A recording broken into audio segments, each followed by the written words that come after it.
Hello, everybody. AM 1230 WJOB and 104.7 FM. Also streaming live on Facebook, Twitter, and YouTube. And in about a month or so, we'll have a new venue for all of that. But for right now, you can get us on social media. And you can also, if you're driving around and you lose it on your phone or you lose it on your radio in the Chicago area here in Northwest Indiana, you can also pick us up live on the TuneIn app if you just want to listen in radio. This is my JED in America segment. I do it from like 5:35 to, I don't know, maybe 5:50, 5:55 here along Indianapolis Boulevard, right outside the Purdue Northwest Commercialization Center here on Indianapolis Boulevard in Hammond, Indiana. And this never happens, but there are no cars coming right now. And I like to come out here because it gives me that sense of history. I just feel like, honestly can feel my relatives walking down this road in 1871 and settling just a couple of blocks over that way. And it was a path then. It wasn't 1, 2, 3, 4, 5, 6, 7 lanes wide, but I'll tell you what, it feels pretty good. And looking to the north right now, you got some good colors looking at the WJOB tower at 400 feet, just towering over Hammond, Indiana. And it's going to be kind of sunny this morning. I mean, we're going to start out with some clouds out to the east, as you guys could see. It's I don't know if we're going to see that sun come over the horizon, but at some point we'll get some good colors and the sun will turn nice and bright yellow. But I'll tell you what, I saw a line in something I was reading last night. Every once in a while I go back to the real master of Indiana literature. Hey, what's going on? Thanks for peeping! The real master of Indiana literature. Who do you think that is? Who comes to mind for you guys, huh? Well, for me, it's one and only Kurt Vonnegut, Jr. And he says, I was just happening to read it, he says, some things about living still aren't quite right. April, for instance, still drove people crazy by not being springtime. And that's because he grew up in Indianapolis, and he knows. I mean, when is it right here? It's 42 degrees here in late April, standing outside, and in Indianapolis it's like 47. It's usually about 5 degrees warmer down there, but it's still obnoxious. Actually, once in a while you'll leave here and it will be a little bit warmer than Indianapolis, but for the most part, it's 3 hours south of here, so you get a little bit warmer. But we are living under rather predictable cold weather here. The coldest April on record for 137 years. And then there's a little bit of just skepticism about those record keeping back then. So it's just chilly. Yesterday got up into the upper 50s and then it dropped pretty quickly in the evening. My wife Alexis and I walking around Wicker Park here in Highland, Indiana, and we took off and it was about 55, and by the time we got in our car it was 47, so a little chilly walking around the backside. Let's take a look at some of the stuff going on around everywhere. And as always, we got to start out with talk of a mass murder. The 25-year-old suspect who is accused of plowing a van into a crowded Toronto sidewalk was held Tuesday on 10 counts of murder and 13 of attempted murder as Canadian authorities and the public sought to make sense of one of the deadliest mass killings in the country's modern history. Alec Minassian showed little emotion as he made a brief appearance. Hey, what's going on? As he made a brief appearance in a Toronto courtroom in a white jumpsuit and handcuffs, the judge ordered him detained without bond and scheduled the next hearing for May 10th. And his father, Vabe Minassian, cried and looked stunned inside the courtroom. Asked outside if he had any message for the families of the victims, he said quietly, "I'm sorry." Police, meanwhile, continued to gather evidence. About 20 officers made their way down the van's deadly path on Yonge Street, which remained closed to traffic on Tuesday in Toronto. It's come south of that border, not south of the border, and a little bit of, a big day yesterday at the White House. Hey, thanks for peeping with your big white truck.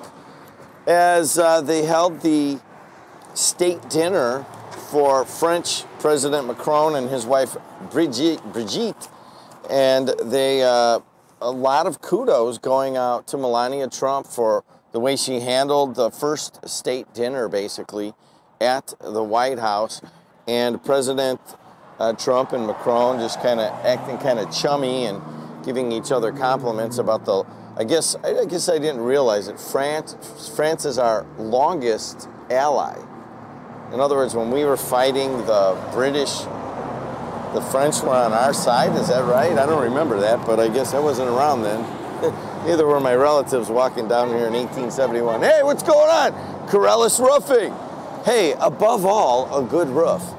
So there is, that's going on in Washington. That all kind of came together last night in a big state dinner. If you saw Melania Trump, my wife and daughter, who are often very critical of dress and style, were watching it and giving her kudos, along with many of the pundits on late night or nighttime television.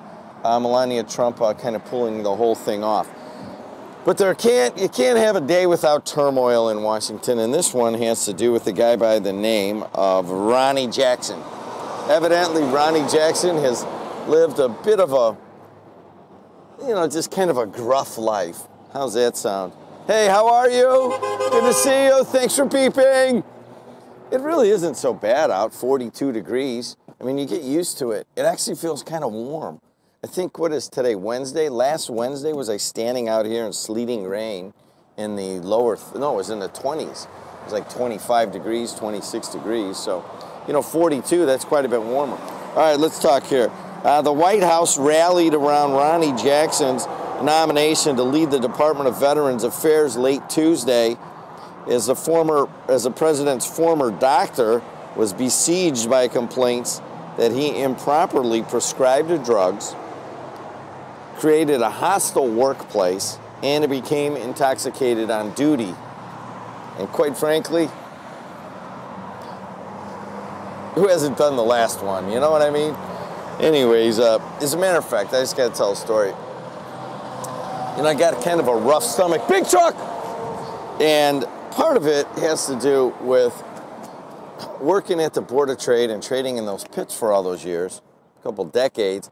And there was this rhythm on, like, say, Fridays, or sometimes it would be Thursdays and Fridays, of going down and having a few pops at lunchtime and then coming back to the pits.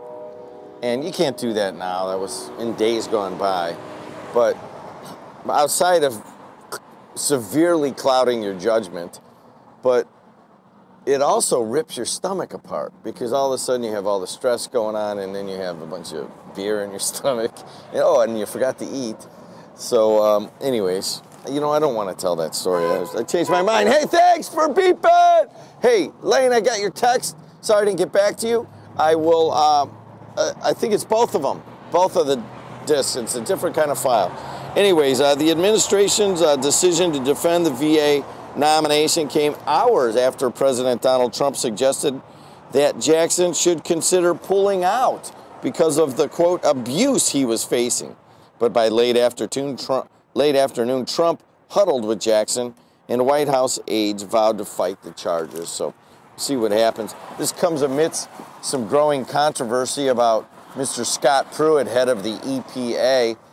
There are many that say Mr. Pruitt has spent our money unwisely with some very extravagant decorations. Hey, thanks for peeping. Nice Jeep. Have a good day at work. And he also gave money that may have been earmarked to go to other places, to some of his staff. And but in the end, there are a lot of folks that are very happy with the work that he's doing. So some of these, hey, man, it's just a beep fest, because I'm a beeper, you're a beeper, beep, beep, beep. Anyways, people looking the other way on some of these ethical possible violations because they consider that he is doing a good job. I mean, it depends where you sit on that. I know Walt thinks he is. All right, what else is going on? 425 points yesterday. That's how much the Dow Jones Industrial Average went down yesterday. It's back up about 50 this morning. And what does that mean? You know, I had a guy ask me yesterday. I went to the local power company, NIPSCO's, a little luncheon, and a guy by the name of Rick Kalinsky, a fellow Polak in spirit and in lineage, and he asked me, he's like, hey, man, you still trading, or, you know, what are you doing? How's the market treating you, this and that? I go, nope, I don't trade at all. He goes, what do you mean? And this was hard for people to believe. It's been 15 years since 14 years since I put a trade on. I think that was late 04, so not quite 14 years. And part of it is this. I truly believe that there is, you know, I wish you know, how they give those little medallions for, like, you know, sobriety of, you know, opioids, or sobriety from alcohol, or if you're a sex addict, sobriety from, you know, unwarranted sex acts, whatever the sobriety may be from. I've never heard of any support groups for trading addicts and a trading addiction. And, well, I would love to have a 14-year medallion when it comes up here at the end of the year. I'll take the 13-year medallion. But anyways, the Dow's down 425 points, and Facebook's still hanging right. Facebook got spankety-wank, crankshanked at down 6. And you know, what is happening here? Like yesterday, Facebook was down, what, a couple of percent, what, 3%, and Google was down, I don't know, let's see, 4, I don't know, 0.5% maybe. No, I don't know. Google's down 47 points. Wow. So what do I think can happen here? I think that all you have to do is walk out here on to Indianapolis Boulevard, right? And all you got to do is look right to the north at Woodmar Mall. It's going to be done. Hey, what's up? Thanks for beeping. That's a weenie beeper. And the stress that local businesses are under that sell things is immense. We have, what, 100 clients here, usually on average around at any one time, a couple hundred a year, I guess. And we get to know these businesses. And yesterday or 2 days ago was a kind of just a way of looking at things. Google made $9.4 billion in the first quarter. At the same time, Carson's, Bonton's closing their 2 local stores, or is probably going to close them. You have all sorts of local retailers that are under immense pressure. And to me, at some point, America will wake up to the inconsistencies in the way that we govern and regulate our businesses. And I've been bitching about this for years now, about radio and media, and the fact that Facebook and Google and all these folks, hey, nice oversized load, how you doing? They operate, Facebook doesn't have to worry if it's true or not. They don't have to fill out a paper if a politician comes through. They don't have to run an emergency broadcasting system. There is a litany of stuff that normal, regular media that are up and down streets like I'm doing right now outside the Purdue Northwest Commercialization Center. Facebook doesn't have to do any of that. And the same thing with Google.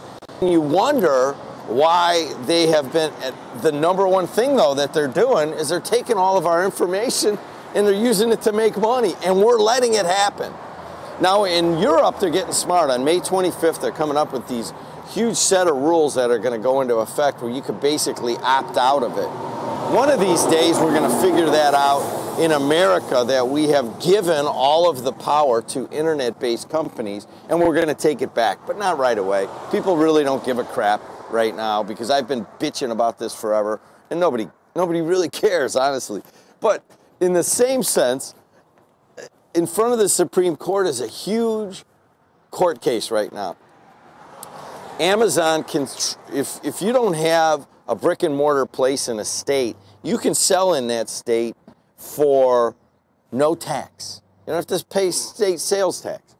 So it really incentivizes you not to put a brick and mortar store up. And one day we're going to realize all that, and we're going to start giving the power back to local businesses. But right now it's not working that way. It's going the other way.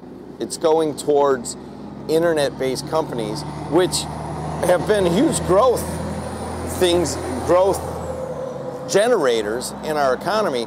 And I don't want to stifle that, but you also have to consider what is fair and what is not fair. $9.4 billion in the first quarter for Google. How's that feel? And how about this? How about Amazon paying $28,000 to the median player, the median employee? Hey, what's going on? Nice big truck. $28,000. And that's off the top of my head, so I will check on that. Facebook's into like 243 on the median player, on the median employee. So think about all these people falling all over themselves to get all these Amazon jobs, and the median Amazon job is $28,000. But anyways, don't get me started. There's a lot going on. The reason I brought that up is that Sears was up 2.5% yesterday, while Facebook and Google got clobbered yesterday. That hasn't happened in a while. All right, guys, I'm Jim Delo, AM 1230, WJOB 104.7 FM. And also streaming live on the TuneIn app and in video on YouTube and on Twitter and on Facebook. So I'm going to go inside. This will end JED in America. Really not a ton of stuff going on the national scene right now. So why don't you enjoy the sunrise, and we're going to reset our social media TV, and then I'm going to do some local radio as JED in the region. See you in a second.